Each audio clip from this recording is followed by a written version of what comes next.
A continuación, Noticiero Telesucesos. Clasificación A. Apto para todo público. Un noticiero pensado para usted porque se lo merece. Nos acercamos a la realidad desde diferentes perspectivas. Noticiero Telesucesos. Primera parte del Noticiero Telesucesos, con las noticias más importantes del día. Telesucesos, llegamos con nuestra señal a los sectores populares de nuestra ciudad. Quienes no tienen televisión por suscripción atenderán nuestra señal sin costo en Canal 29 UHF Telesucesos. Siempre ecuatorianos, resaltamos nuestra identidad. El básquet, esgrima, tenis de mesa, taekwondo, box y muchos deportes más en Telesucesos Sport, sin costo desde la comodidad de su hogar en Telesucesos Canal 29. Arena Telesucesos es una importante y funcional edificación cubierta dispuesta para la práctica y desarrollo de eventos del Ecuavolley. La transmisión de Telesucesos se podrá sintonizar además a través de Claro TV Canal 43, TV Cable Canal 73 y en redes sociales Facebook Live Telesucesos Quito y YouTube Telesucesos HD. Telesucesos, el canal de televisión siempre inédito.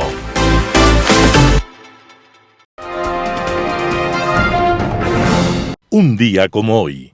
Por Bonn, en Alemania, se ve a un hombre de aspecto descuidado en el vestir, con una frondosa cabellera revuelta, aleonada, de ojos de un color azul gris profundo y de gesto severo, como si no quisiera ver a nadie. Nadie le habla, nadie lo saluda, entre otras razones, porque el hombre no escucha nada, pero en especial no lo interrumpen porque en su cerebro resuenan todas las orquestas juntas, con su propia música. Ese hombre es Ludwig van Beethoven. Muy joven, empezó a quedarse sordo.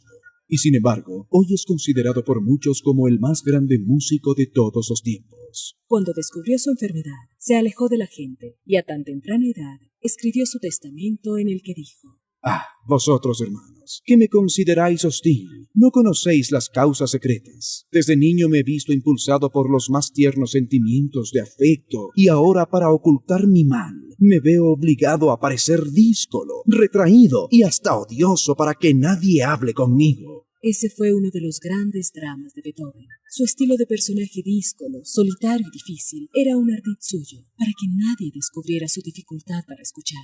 En su testamento, escrito a los 28 años, agregaba: Oh Dios, tú que contemplas desde lo alto mi miseria, sabes cuánto ha sido mi amor por la humanidad. Oh hermanos, cuando leáis esto, sabed que fuisteis injustos conmigo y que todo mi deseo fue ser un artista meritorio y un hombre de bien. Beethoven, el gran genio musical, estaba naciendo un día como hoy, 16 de diciembre de 1770. Y los humanos que escuchamos su música, le agradecemos por siempre cada nota de su pentagrama. Las principales noticias del día. Titulares. Según el comandante general de la policía, las mafias intentan financiar campañas. El Congreso de Estados Unidos aprueba ley de asociación con Ecuador. El Congreso de Perú rechaza adelanto de elecciones. 2 militares entre los detenidos en incidente con alias Junior. En el segmento de opinión, recaudaciones tributarias. Los editoriales serán de Ramiro Ruiz, jueces polifuncionales. Fabián Corral, estamos ocupados. Noticias del día. Según el comandante general de la policía, las mafias intentan financiar campañas. Durante una rueda de prensa sobre los resultados del estado de excepción en Esmeraldas, Santo Domingo y Guayas, el comandante de la policía, Fausto Salinas, fue consultado sobre la supuesta aparición de la narcopolítica en Ecuador de cara a las seccionales del 2023. Salinas dijo que inteligencia de la policía tiene varios informes al respecto. Agregó que si bien no hay información sobre precandidatos vinculados directamente al narcotráfico, sí hay alertas de que estos grupos criminales intentan colarse como financistas de las campañas. Y no se trata únicamente de grupos vinculados al narcotráfico. También hay grupos delictivos vinculados a la minería ilegal que buscan lo mismo. En este caso, las mafias estarían buscando financiar a candidatos de municipios con presencia de yacimientos mineros. En algunos municipios habría la intención de aportar y lavar dinero a través de obras o contratos, aseguró el oficial, quien no detalló qué candidatos, dónde o cómo ocurrieron esos supuestos acercamientos. El comandante hizo un llamado de responsabilidad a los candidatos para que indaguen quiénes son los aportantes a sus campañas antes de aceptar los recursos. Además, explicó que las unidades policiales están en la tarea de recabar los indicios necesarios para llevar estos casos ante la Fiscalía de manera que se judicialicen. Congreso de Estados Unidos aprueba ley de asociación con Ecuador. Como una muestra de confianza calificó el canciller Juan Carlos Holguín la aprobación de la Ley de Asociación Estados Unidos-Ecuador 2022 por parte del Congreso de ese país, que fortalecerá la cooperación en materia de seguridad. El Congreso de Estados Unidos aprobó el proyecto de ley bipartidista de asociación la noche del 15 de diciembre del 2022 como parte de la Ley de Autorización de Gastos de Defensa de Estados Unidos. El cuerpo legal representa un hito sin precedentes, ya que es la primera vez que en Estados Unidos se desarrolla una normativa exclusivamente dedicada a fortalecer la cooperación con Ecuador, señaló la Cancillería en un comunicado.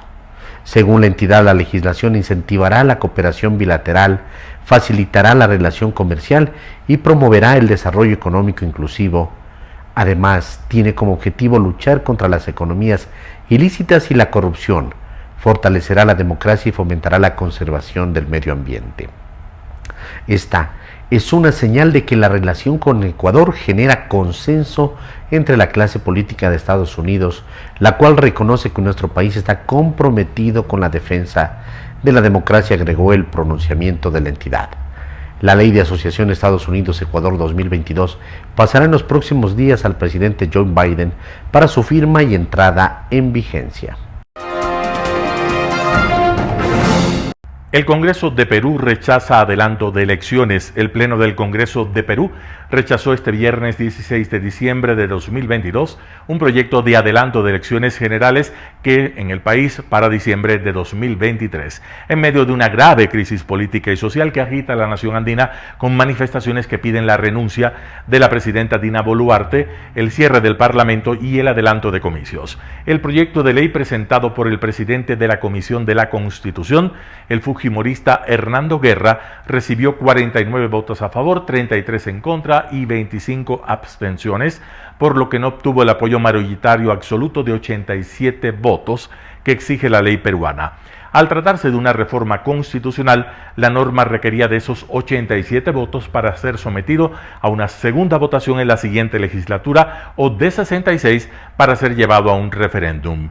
El proyecto de adelanto de elecciones, en sus disposiciones transitorias especiales, establecía que la presidenta en funciones, en referencia a Boluarte, convoque a elecciones generales en diciembre de 2023 y concluya su mandato el 30 de abril de 2024, y que los actuales congresistas también terminarían sus funciones el 28 de abril de 2024.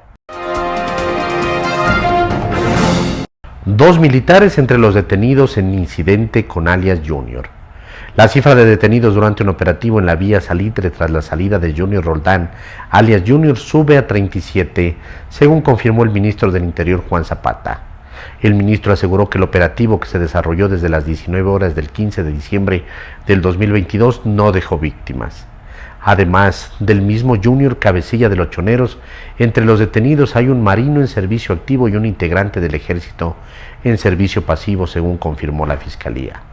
También hay 2 extranjeros y un adolescente. Los aprehendidos portaban 3 fusiles, 10 pistolas, una subametralladora, 2 revólveres, un lanzagranadas, 5 granadas tipo limón, 3 granadas de fragmentación, alimentadoras y municiones. Además, 14 celulares, vehículos de alta gama, dinero en efectivo, entre otros indicios. De los capturados, 13 tienen detenciones y 5 presentan varias causas por investigaciones, mientras 19 no registran antecedentes. Todos los retenidos permanecen en el cuartel modelo de policía en Guayaquil a la espera de la audiencia de flagrancia. Según la policía, los aprehendidos podrían ser procesados por tráfico de armas, municiones y explosivos. Entrevista del día. La mañana de este viernes, Andrea Flores en Radio Sucesos, ella como ex gerente del Metro de Quito, habló sobre la situación del Metro de Quito. ¿Cómo es esto? ¿Cómo entender esto de que el 21 el metro se inaugura pero no va a funcionar? Bueno, poner a andar un subsistema de transporte como de este tipo, como es el Metro de Quito, en realidad conlleva un proceso complejo. Una necesaria preoperación donde los usuarios tengan que familiarizarse con el sistema, sí. Y esto conlleva un trabajo, sí, de meses previos a la operación comercial. Eso siempre se tuvo previsto. Pero la preoperación conlleva precisamente que los trenes anden, que funcionen. Entonces, sin duda, el 21 de diciembre no será el inicio de una preoperación todavía. Abrirán las estaciones, como lo ha dicho o lo ha mencionado el señor alcalde. Pero creo que un poco esa preocupación que en la ciudadanía late es que nos dijeron que el 21 de diciembre ya iba a operar comercialmente, pero sin duda el 21 no será. Y con todas las tareas pendientes que todavía existen, creería que llegar a marzo también se torna todavía cuesta arriba. Esperemos que en efecto le dejen trabajar al gerente del metro y que pueda concretar los hitos que se atrasaron. A ver, suena como a promesa incumplida y en lugar de decir no voy a alcanzar, esto de gana dije, discúlpenme, es como querer maquillar esa falla en la promesa. A eso un poco suena. Sí, lamentablemente, Milton, creo que ha habido siempre un componente político muy alto alrededor de todo lo que ha sido el trabajo del metro. Es lo que le ha hecho daño al metro. Por supuesto, recuerden que ya hubo una inauguración, este recorrido inaugural que hizo el alcalde Rodas en su momento, cuando varias estaciones todavía se encontraban en obra gris. Y claro, desde ahí han pasado 3 alcaldes, 8 gerentes, algunas prórrogas del contrato de obra, todavía se encuentran pendientes de entrega de esas certificaciones. Entonces, lamentablemente, se ha tornado y se ha quedado el proyecto en una pugna política de intereses políticos que provoca que hagan este tipo de anuncios. Y creo que en esta ocasión responde nuevamente a este propósito político que torna alrededor del proyecto mismo.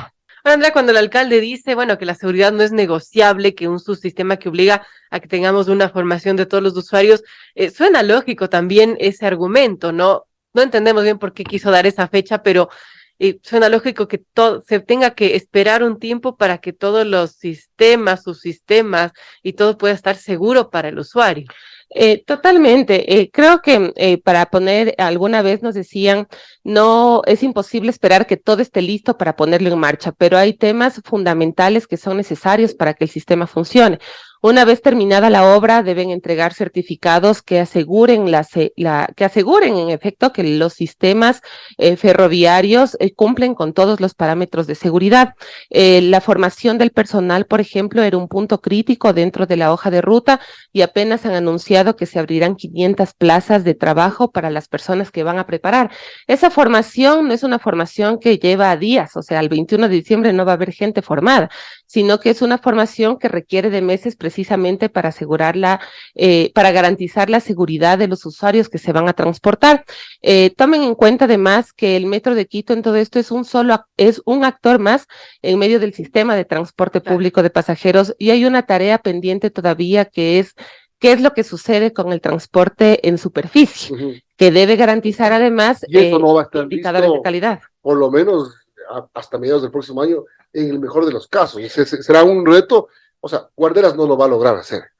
Bastante complicado, los tiempos ya son muy cortos para lograrlo. Un plan de reestructuración en el inicial que se había planteado conllevaba al menos 1 año de trabajo para la readecuación de las rutas. Pero bueno, digamos, si es que no se readecúan las rutas de arriba, eso no significa que abajo el metro no pueda funcionar. Sí puede funcionar, lo que no va a tener es esa alimentación que se necesita y ese número de pasajeros que se espera. Exactamente, el proyecto fue concebido con una proyección de pasajeros de al menos 450,000 usuarios o viajes más bien que se debían hacer diarios.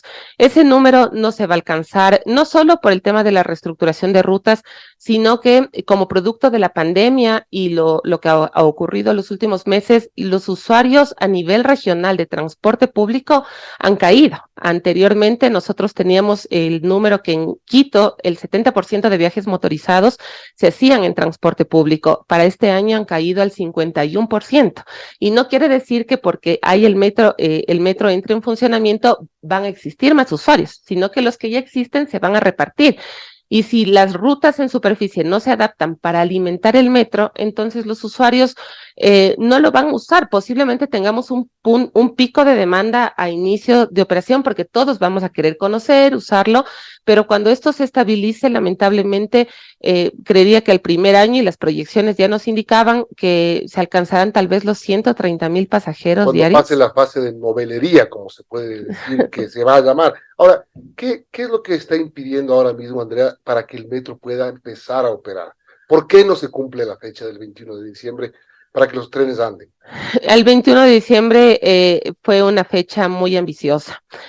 Para iniciar la preoperación se requiere además que la obra civil esté totalmente entregada y probada y contar con los certificados de seguridad. A partir de la entrega de estos certificados de que el sistema ferroviario funciona adecuadamente, que deben entregar el contratista, y entiendo de lo que se ha mencionado que esto será apenas en el mes de marzo, entonces ahí se podía iniciar una etapa de preoperación. El operador internacional que ahora está contratado, que es Transdev y Metro Medellín, son operadores de renombre. Estoy seguro que van a llevar este proceso de familiarización durante estos primeros meses en las estaciones al menos, pero todavía nos va a quedar un trabajo muy largo porque los usuarios deben aprender a moverse más bien en un sistema integrado de transporte.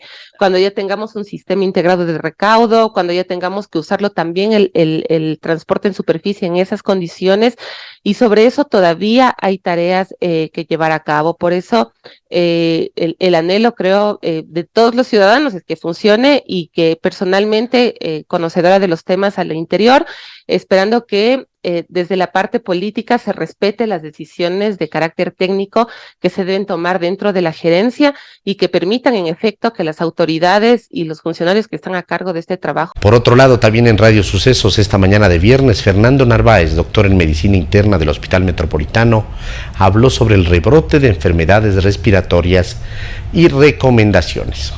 ¿Cómo ha visto usted la situación desde el Hospital Metropolitano? ¿Cómo se ha reflejado este repunte de contagios?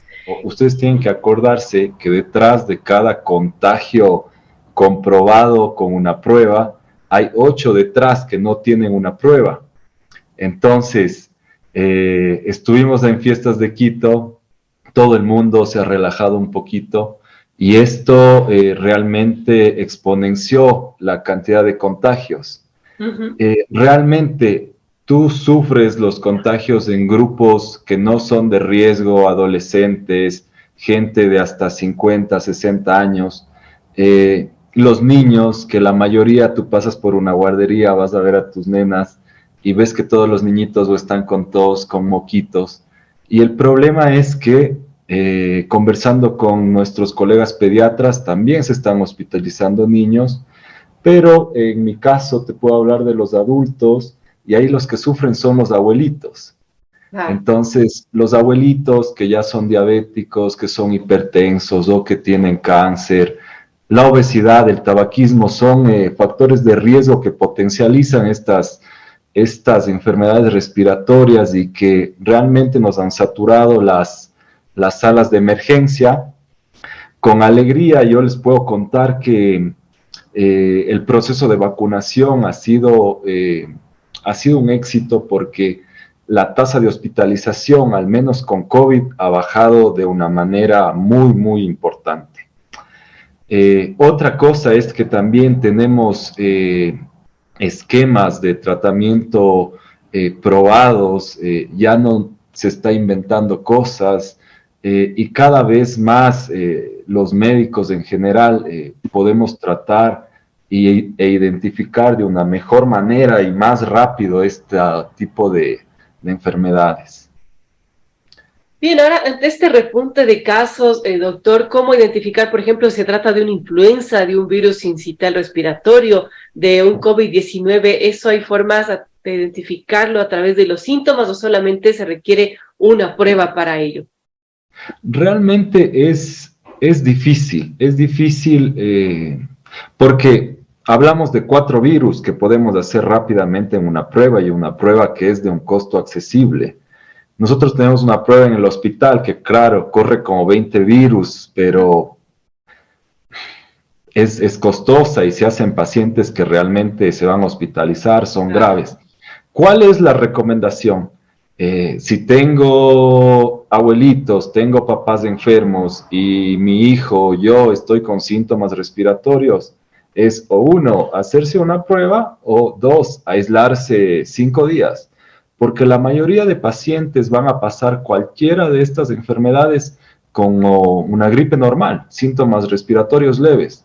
¿Qué te puedo decir? La influenza tal vez un poquito más de ojos rojos, la influenza también puede dar diarrea, pero el COVID también. Entonces, si tengo cualquier síntoma, primero evito mandar al niño a la escuela, y si tengo que ir a trabajo, voy a visitar a alguien, tengo una reunión, pues mejor no asisto o me hago una prueba, porque las pruebas tampoco son 100% seguras.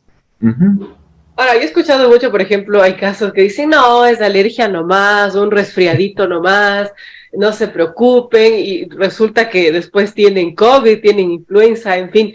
En esos casos es mejor, por precaución, aislarse, así sea una cosa súper, súper leve, doctor. Sí, o una prueba o te aíslas 5 días, porque la mayoría de... Para eso es la vacuna. La vacuna no es para que no nos dé el virus, sino para que el virus pase como una gripe, las de antes. El problema es que todavía 3 al 5% de los pacientes, sobre todo con mayor riesgo, como te decía, ellos pueden hospitalizarse y llegar a tener una infección grave. Entonces la idea es tratar de cortar el círculo. Entonces, si yo por cariño a mi papá le voy a visitar el sábado, el domingo, les llevo a los niños a que vean al abuelo, pues si esa semana estuvieron enfermas, pues por cariño me aguanto ese fin de semana y voy el siguiente, no hay ningún problema. Vamos a ver un extracto de la entrevista que se hizo en Quito TV al ingeniero Marco Moya, coordinador del UAE, de la Dirección Metropolitana de Servicios Ciudadanos, hablando el día de hoy sobre el tema de la patente y el UAE. ¿Es lo mismo? Escuchemos lo que dijo. La patente y la LUAE no es lo mismo. No, realmente, y qué buena pregunta, David, porque te comento que muchas personas, la ciudadanía en sí a veces puede tener esa confusión de los conceptos, de lo que es patente y de lo que es LUAE. La patente es un tributo, ¿no? Catalogado en un impuesto como tal que tú cancelas por el ejercicio de una actividad económica, que de igual manera está establecido en normativa, ¿no? Por el ejercicio de esa actividad se cancela ese impuesto. Entonces la patente municipal no se constituye en un permiso de funcionamiento.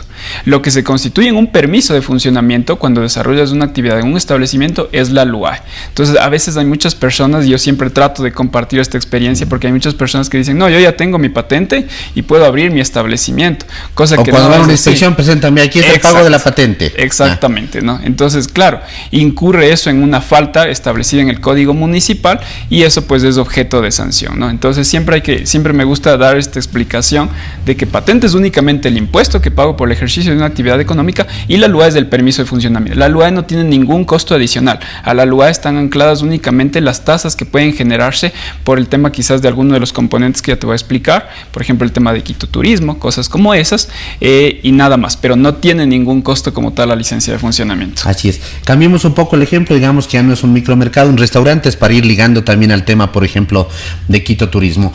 Tengo pagado la patente, enseguida hay acceso al portal, digamos, para sacar al UAE.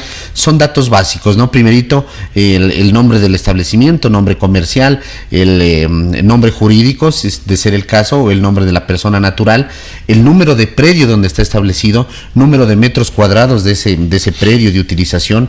Esos son básicamente la primera parte. Creo que son 4 pestañas que existen. La primera, es de datos básicos. Exactamente. De datos generales. Sí, David, realmente la interfaz o el sistema, digámoslo así, en el cual navega el administrado, el ciudadano, para solicitar su LUAE, es bastante didáctica, ¿no? Es bastante práctica. Entonces, claro, le va pidiendo campos y retomo lo que te decía al principio, ¿no? Son campos súper sencillos que cualquier persona natural conoce estos datos, porque son datos personales, como tú bien decías, datos personales, datos del establecimiento, que los tengo en primera mano. Tengo la información en el RUC, tengo la información en la documentación que puedo poseer del establecimiento, ¿no? Entonces el sistema te va indicando eso, te va pidiendo la información y es muy práctico realmente para la ciudadanía. ¿En qué se constituye eso? Pues llenas toda la información, como tú bien decías, información general, información del establecimiento. Si tiene rótulo, también puede ingresar la información del rótulo. Hace una confirmación al final de toda la información que registró y se va a generar el formulario de solicitud. Y esto siempre es importante, que en la parte inferior de este documento le indica toda la información que él tiene, que el administrador, el ciudadano, debe esperar, y más que esperar, debe estar atento únicamente de la respuesta que ya le va a dar el municipio de Quito. Se genera un número de trámite. En el caso del restaurante, luego de ese número de trámite, viene Bomberos y Quito Turismo. Sí, efectivamente. Ajá. Y yo creo que aquí un poquito vamos a entrar a la parte de los componentes de la LUAE, ¿no? Es importantísimo también conocer, porque, bueno, a veces se puede tener ese mal criterio, un equivocado criterio de que la licencia de funcionamiento es un documento que se imprimió y se entregó pues sin ninguna verificación previa, ¿no? Esto pues en ciertos casos es así, pero esto es en función de la simplicidad más bien, de la simplicidad del trámite que debe poseer para el administrado. Tú como administrado, yo no te voy a poner trabas para que tú saques tu permiso de funcionamiento, ¿no es cierto? Tú lo que quieres es ejercer tu actividad económica de la forma regular. Un panorama de noticias para su estatura intelectual.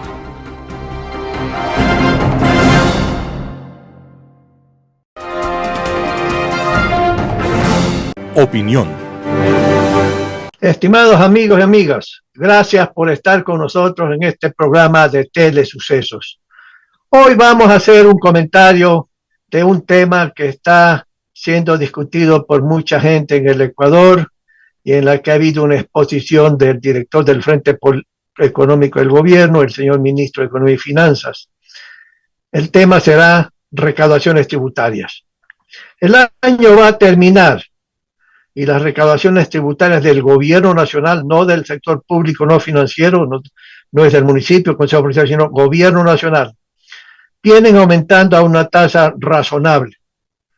De acuerdo a la información del Banco Central y del Ministerio de Economía y Finanzas, este año las recaudaciones tributarias van a ser más o menos 15.000 millones de dólares o un poco más. Y el año que viene, estima el Ministerio de Finanzas que podrán haber un monto de recaudación de 16.000 y pico millones o un poco más. ¿Y esto a qué se debe? Naturalmente que los tributos aumentan su recaudación cuando hay aumento de las tasas. Y hablo de impuestos como que es el impuesto a las rentas personas naturales, el impuesto a las empresas, personas jurídicas, el impuesto a la importación, el IVA, que es el impuesto a valor agregado, el impuesto al consumo especial que se llama el ICE, el impuesto a la de divisas y otros impuestos que alimentan al gobierno nacional. No tiene nada que ver con los ingresos, que tiene que ver en función de las exportaciones petroleras o de derivados de petróleo. Toda esta masa de impuestos, ¿por qué puede aumentar? Aparte de un aumento de las tasas tributarias, que eso se hicieron ya hace más de un año y que entró todo eso por el Ministerio de la Ley. Sencillamente hay varias razones. Uno es el crecimiento de la economía. Y el ministro de Finanzas ha sido muy enfático al decir, la economía está creciendo, y efectivamente la economía está creciendo. No crece a la tasa necesaria para combatir en mejor forma y en forma más eficiente la pobreza extrema, la pobreza en general, así como el desempleo. Se necesita que la economía crezca mucho, mucho más, como varias veces lo hemos comentado en este programa, por toda una serie de razones que en otra oportunidad vamos a comentar.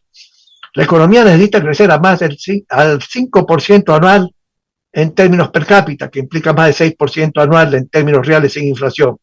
Pues la economía este año, 2022, va a crecer a un poco menos del 3%. Yo creo que eso va a significar un 2.5% aproximadamente. El gobierno y el Banco Central creen que crecerá pues más de 2.5%. Y el año que viene, el Fondo Monetario Internacional estima que el Ecuador, la economía ecuatoriana, crecerá al 2.7% en términos reales sin inflación. Y esta es la primera razón por la que las recaudaciones aumentan, sin que aumente la tasa tributaria. Pero la otra razón, aparte de la tasa de crecimiento de la economía ecuatoriana, es sencillamente el hecho de que el SRI está haciendo una gran tarea para aumentar las recaudaciones mediante una lucha contra la evasión tributaria del país. ¿Hay evasión tributaria? Sí, definitivamente hay evasión. Y el SRI está haciendo un trabajo adecuado. Habrá que intensificar. ¿Para qué? Para convencer a las personas naturales, a las personas jurídicas, de que hay que pagar correctamente los impuestos. Y aquí, naturalmente, hay otra parte porque aumenta sencillamente las recaudaciones. Pero la otra parte es la inflación ecuatoriana. En términos de que los precios aumentan, en el Ecuador la inflación está siendo mucho menos del 4%. Pero a medida que aumentan la inflación, pues sencillamente los precios aumentan de una serie de productos y todo eso significa que está sometido pues al IVA, por ejemplo, algunos productos al ICE. Y eso implica sencillamente el crecimiento de las recaudaciones tributarias. El IVA, por ejemplo, que es el impuesto más importante, independientemente de las exportaciones petroleras, están acercándose al 6% del Producto Interno Bruto. Hace algunos años, más o menos, la recaudación por el IVA era de 6.000 millones de dólares anuales, 500 millones mensuales. Y a eso se va. Yo creo que efectivamente a eso se va. Y las ventas de este sector microempresario están aumentando en forma adecuada según la información del ministro de Finanzas. Pero esto significa también que todo lo que es la economía informal se está reduciendo para dar lugar a más formalidad en los negocios. Y esto implica también crecimiento de las recaudaciones, del IVA, por ejemplo.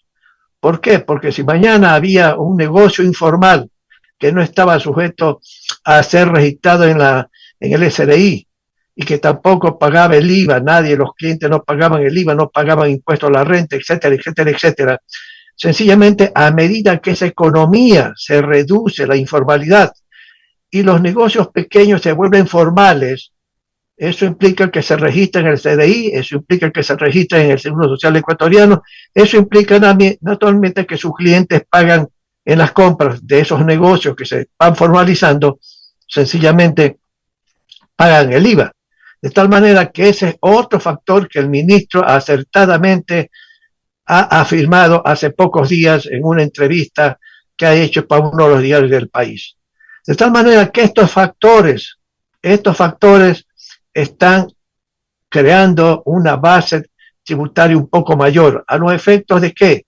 A los efectos de que sencillamente pueda el gobierno tener más recursos para financiar sus actividades. Y las actividades fundamentalmente de los sectores sociales. El ministro de Finanzas ha dicho que está asignando más recursos a sectores sociales como educación, como salud. Y esto, para financiar esto, proviene fundamentalmente de las recaudaciones tributarias. Por lo tanto, todos los ecuatorianos tenemos que comprender que si bien tenemos derecho a exigir que debe haber más hospitales, mejores carreteras, más escuelas, una eficiencia mayor de todos estos sectores, si los ecuatorianos tenemos ese derecho natural, tenemos que darnos cuenta también los ecuatorianos de que todo esto tiene que ser financiado ¿con qué? Con impuestos, con las recaudaciones. Y en la medida en que nos rechazamos esa posibilidad de pagar impuestos que están existiendo por leyes ya aprobadas, sencillamente no estamos colaborando. ¿Cómo podemos tener derechos a reclamar más hospitales, más salud, más medicamentos cuando los ingresos del gobierno no le alcanzan? Asumiendo que no hay corrupción, asumiendo que sencillamente los recursos públicos se estén manejando en forma adecuada, razonablemente bien adecuada. Y yo creo que eso está pasando en el gobierno del señor Lasso. Los recursos públicos se están administrando adecuadamente y el ministro de Finanzas en varias oportunidades lo ha indicado. Pero hay muchos ecuatorianos que creen que deben exigir más al gobierno, más medicina, más hospitales públicos, más escuelas, etcétera, etcétera, y no consideran que eso se tiene que financiar. Hace muchos años atrás, en un gobierno del anterior gobierno, se financiaba la expansión del gasto de esta naturaleza, se financiaba haciéndole préstamos al Banco Central del Ecuador. Y el Banco Central del Ecuador tenía antes una imprenta de hacer sucres, y eso era una política totalmente inconveniente. Muchos gobiernos hoy por hoy en el mundo están haciendo lo mismo, y eso está creando problemas serios, muy serios en el mundo, en la economía mundial. Pero hoy en el Ecuador el Banco Central no puede imprimir dinero como imprimía anteriormente cuando existía el sucre como moneda nacional. Hoy está prohibido también que las reservas internacionales sean utilizadas para financiar el gasto público, como lo hacía el gobierno anterior del anterior. Hoy eso no es posible. Por lo tanto, la única fuente legítima para financiar las actividades del gobierno nacional y para satisfacer nuestros pedidos, vuelvo a insistir, de más hospitales, mejor calidad de los hospitales, más educación, mejor educación y otra serie de necesidades que tenemos los ecuatorianos, más caminos vecinales, más carreteras, etcétera, etcétera, eso se financia fundamentalmente con impuestos. El gobierno ha dicho, no voy a proponer la creación de más impuestos. Vamos sencillamente a mejorar la recaudación tributaria a través de toda esta serie de otros factores que me he permitido mencionar. Y que vuelvo a repetir, crecimiento de la economía, luchar contra la evasión tributaria, empujar los negocios de que la informalidad se vuelvan formales, etcétera, etcétera. Eso sencillamente va a aumentar las recaudaciones tributarias. Y eso permitirá, estimados amigos, sencillamente financiar una mayor parte de las actividades públicas y satisfacer de esa manera el pedido de los habitantes ecuatorianos. Pero ecuatorianos, con todo el respeto y con todas las consideraciones, si un gobierno maneja adecuadamente, responsablemente, honestamente los recursos públicos, tenemos que darnos cuenta de que irremediablemente aumentar la asistencia social, bonos para la pobreza, etcétera, se hace fundamentalmente con impuestos. Y si los impuestos no alcanzan, entonces toda esa serie de servicios públicos se limitan, reducen la calidad de sus servicios, etcétera. Pero la situación económica ecuatoriana no es ideal, no es de las mejores del mundo, pero se está caminando adecuadamente. Amigos y amigos, gracias por estar con nosotros y volveremos la próxima semana con otro tema de interés para todos ustedes. Editorial. Jueces polifuncionales, artículo de Ramiro Ruiz. ¿Por qué consiguen la libertad los políticos delincuentes? Hace 15 años no era posible creer que un ex vicepresidente alcance la libertad por orden de un juez de un cantón, pero ahora se entiende. Antes, en la antigüedad, es decir, antes de que aparezca la mágica revolución ciudadana, si un delincuente recibía sentencia en un juzgado de lo penal de la ciudad de Quito, no había caso que otro juez y de un cantón se permita poner en libertad, como está sucediendo en el país. En la actualidad los jueces son multifacéticos, polifuncionales, multiétnicos. Cuando había otra constitución y otras leyes existían jueces de lo laboral, penal, civil, juez de lo sucesorio, en fin. El juez solo tenía un espacio de justicia que le facilitaba especializarse en las resoluciones, según su responsabilidad y el Estado de Derecho. Los jueces no solo tenían límites de funciones, sino una jurisdicción, una provincia, un cantón. Esta organización permitía orden y claridad de ocupaciones jurídicas. En esta crisis moral y económica, los magistrados frágiles y necesitados extienden la mano para recibir comisiones, ventajas y pagos ilegales. Con esta conducta inmoral, los jueces pueden resolver la vida de ellos, de sus hijos y hasta de los nietos. Estos jueces no solo juegan con los políticos, sino con la delincuencia organizada y el narcotráfico. Cuando se asiste a los noticieros del día, es fácil notar cómo los delincuentes sentenciados han salido de prisión para ejecutar ajustes de cuentas. de manera que los funcionarios de justicia no solo reciben beneficios, sino además se benefician los delincuentes de la calle como el ministro, el gerente, el ex vicepresidente. Los ministros de la justicia tienen una marca registrada y procedencia de fabricación. La fábrica se denomina Consejo de la Judicatura, una de las instituciones más importantes en países corruptos con instituciones políticas débiles. El Consejo de la Judicatura es definitivo, pues desde allí se puede producir jueces y dirigir el camino jurídico corrupto a una determinada causa. En esta institución se manipulan las leyes y se defiende con dólares la impunidad y la supervivencia política. Ahora mismo se disputa la presidencia del Consejo de la Judicatura. Los políticos de baratijas bostezan del hambre y quieren saciarse controlando el Consejo de la Judicatura. Así se aseguran las riquezas ilegales. También se decide prisiones preventivas o sentencias a las víctimas que no pertenecen a la pandilla. El país lleva esta carga que asusta y lo tiene inseguro, durmiendo con un ojo abierto. La Constitución del 2008 desordenó el orden democrático constitucional, reemplazándolo por un Estado de derechos. Solo una letra, en una palabra, puede cambiar el concepto de justicia y lesionar la democracia. Observe la S en la palabra derechos. En efecto, tenemos una carta política que proclama el Estado de derechos, no un Estado de derecho que exige el respeto y cumplimiento de ley a todos los ciudadanos. Con esta noción se inventó el autoritarismo judicial constitucional y la orgía jurídica. Los derechos de los ciudadanos están sometidos a cualquier juez cantonal. Estos jueces insólitos violan la ley y protegen la impunidad. Detengamos estas escenas y pensemos que no son suficientes las reformas constitucionales que se consultarán en febrero. La democracia está en peligro. No esperemos su muerte. Es el momento de exigir valentía y coraje del gobierno y de los ciudadanos, que debemos exigir la derogatoria de la Constitución del 2008 y la vigencia de la del 98. El país necesita regresar a la democracia y a un Estado de derecho, contrario al Estado de derechos al que estamos encadenados por la Constitución del 2008. Recordemos que el peligro del delincuente no se mide por las leyes que lesiona, sino por la vulnerabilidad que provoca en la sociedad. El asesino en serie es tan peligroso como el estafador y el violador. Así también el juez que quebranta la ley es igual de peligroso cuando libera delincuentes condenados. Artículo de Ramiro Ruiz. Estamos ocupados. Fabián Corral, El Universo.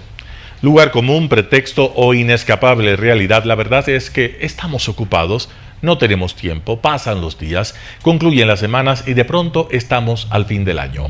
Más aún nos descubrimos en otro tiempo, en una sociedad distinta con referentes que han cambiado. Los espejos revelan la carga de los días que se acumulan casi imperceptiblemente, que nos marcan en algunos casos y nos agobian y en otros nos entusiasman. Estamos ocupados y desde esa perspectiva todo asunto que no tenga urgencia pierde importancia, desaparece y se pierde en el tumulto de los días. Así, la conversación de sobremesa armoniza entre las angustias de llegar a tiempo. Así la lectura caduca a menos que sea la utilitaria, la de informes, alegatos y noticias.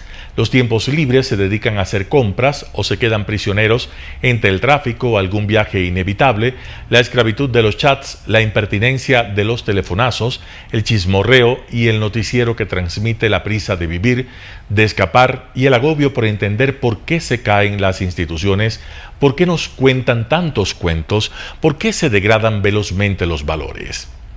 ¿En verdad estamos tan ocupados? Se nos ha vendido la desesperación por el éxito, la plata fácil y la idea del ascenso vertiginoso. Y todo esto se lo ha hecho de tal modo que la vida se ha convertido en imparable competencia, en codazo al vecino y desprecio al otro, en cultura abreviada, en improvisación. Las redes sociales son el sumario de la saturación y la prisa, del juicio vertiginoso y la opinión improvisada y cargada de pasión. El celular es el referente que ha desplazado al libro, al periódico, a la columna, a la memoria. El problema, sin embargo, es que la cultura, la de verdad, es el resultado de un largo proceso de decantación, de reflexión de espacios vacíos, de tranquilidades inviolables, de serenidades escondidas. Es todo lo contrario de la prisa. Las instituciones también responden a esas condiciones y por eso no es asunto de dictar una ley mal hecha y crearlas. Las repúblicas inventadas al apuro, entre la ocupación de políticos y los intereses de generales y magnates, son eso, invenciones, artificios que no resisten ni al tiempo ni a los rigores de la historia. Estamos ocupados y entre tanto el mundo y el país han cambiado hasta ser irreconocibles. Mientras tanto somos otros. El vecino ya no es vecino, la ciudad ya no es ciudad, es tumulto. La seguridad es un concepto raro, un tópico vacío, un asunto solo de policías, jueces y abogados. Ya no es un patrimonio ciudadano. ¿Será posible pensar con alguna serenidad en esta agobiante y apurada realidad? ¿Será posible quitar el pie del acelerador, mirar en torno, replantearse la posibilidad de ver el paisaje y a la gente, de escuchar al otro, de entender y de atender? Me pregunto todo esto porque parece necesario admitir que la prisa, la velocidad, la desatención no siempre son mérito, que el Ejecutivo no es modelo humano insustituible y que junto con nosotros crecen otras posibilidades más humanas y mejores. Fabián Corral, El Universo. Noticias internacionales. Revienta en Berlín el mayor acuario cilíndrico del mundo. Revienta en Berlín el mayor acuario cilíndrico del mundo. Contenía 1.500 peces tropicales y alrededor de 1 millón de litros de agua que han quedado derramados por la calle. El torrente de agua ha dejado además 2 personas heridas y ha esparcido escombros por una amplia zona de la capital alemana, inundando los comercios cercanos.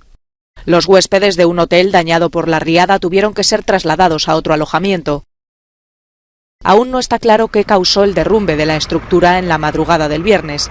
De 25 metros de altura, el acuario formaba parte de la atracción turística Sea Life. Su enorme cilindro, modernizado por última vez en 2020, era uno de los principales atractivos turísticos de Berlín.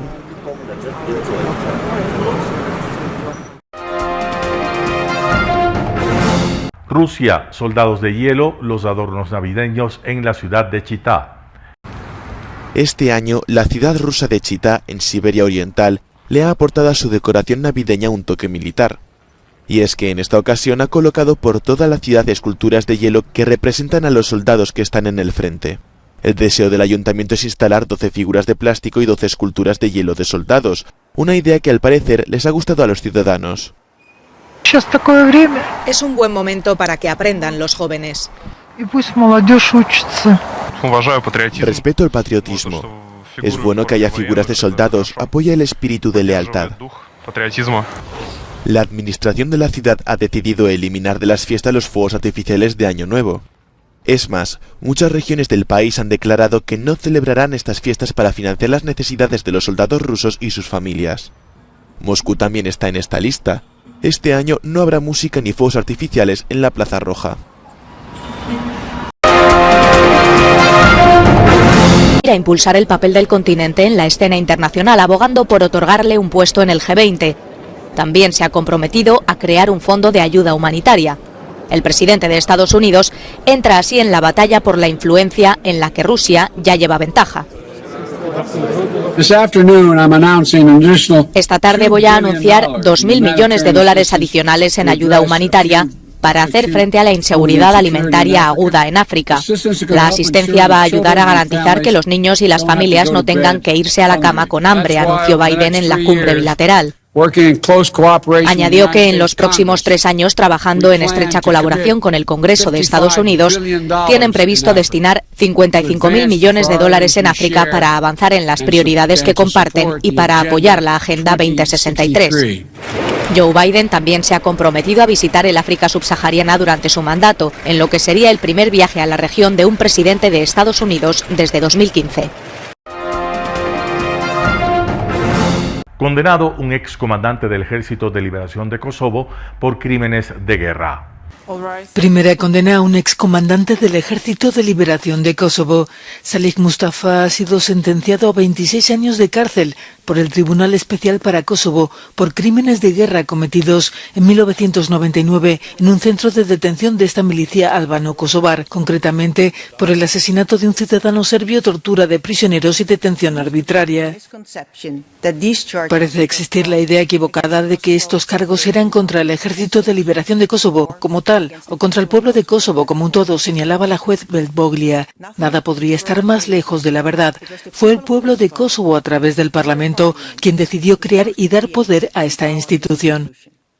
Mustafa, detenido hace 2 años, se había declarado no culpable de estos crímenes contra compatriotas sospechosos de colaborar con fuerzas serbias. Este tribunal, con sede en La Haya, sigue la ley kosovar, aunque está formado por jueces internacionales. El expresidente de Kosovo, Hashim Thaçi, está a la espera de juicio por crímenes de guerra. Madres rusas crían solas a sus hijos. Yekaterina y su familia no corren peligro por la guerra de Rusia en Ucrania, pero su vida sí ha cambiado.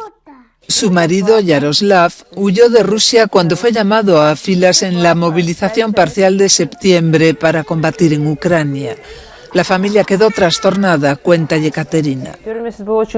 El primer mes fue muy triste, claro, y fue muy duro para mí y para los niños. Cuando estoy disgustada, se ponen histéricos, lloran y lloran por la noche. Me di cuenta de que tenía que controlarme y controlar mis emociones, dice. Yaroslav, informático, vive ahora en Belgrado, lejos del frente, pero también de sus hijos.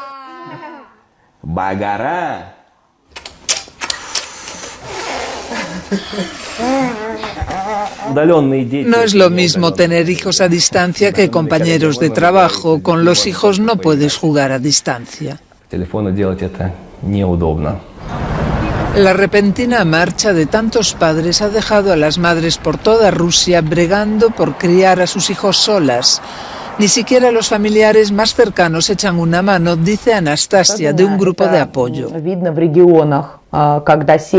Esto es especialmente real en las regiones donde las familias se dividen literalmente por las opiniones sobre la situación actual. Cuando una mujer se encuentra en el vacío completamente sola, tiene mucho miedo, y es entonces cuando nosotras intervenimos. Cuando se declaró la movilización, decenas de miles de hombres huyeron a través de las fronteras rusas para evitar verse obligados a matar o morir. Una decisión a la desesperada que los ucranianos no pudieron tomar.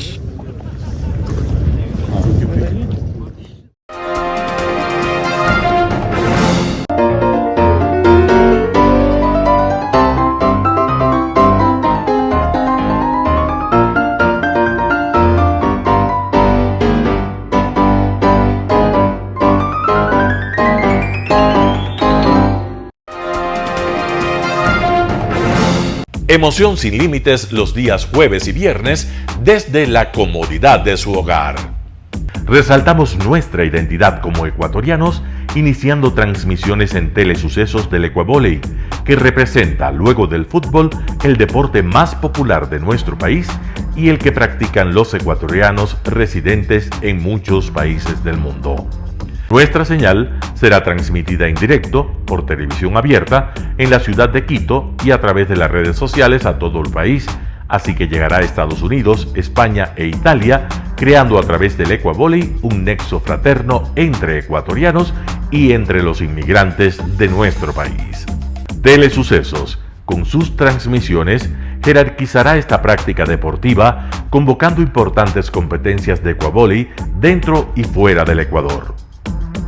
Llegando con deportes no atendidos por los medios de comunicación que han concentrado su acción en el fútbol. Telesucesos, el canal de televisión siempre inédito. El noticiero Telesucesos es retransmitido de lunes a viernes a las 7 horas por Radio Planeta Sur 106.1 FM de la ciudad de Loja. Noticiero Telesucesos.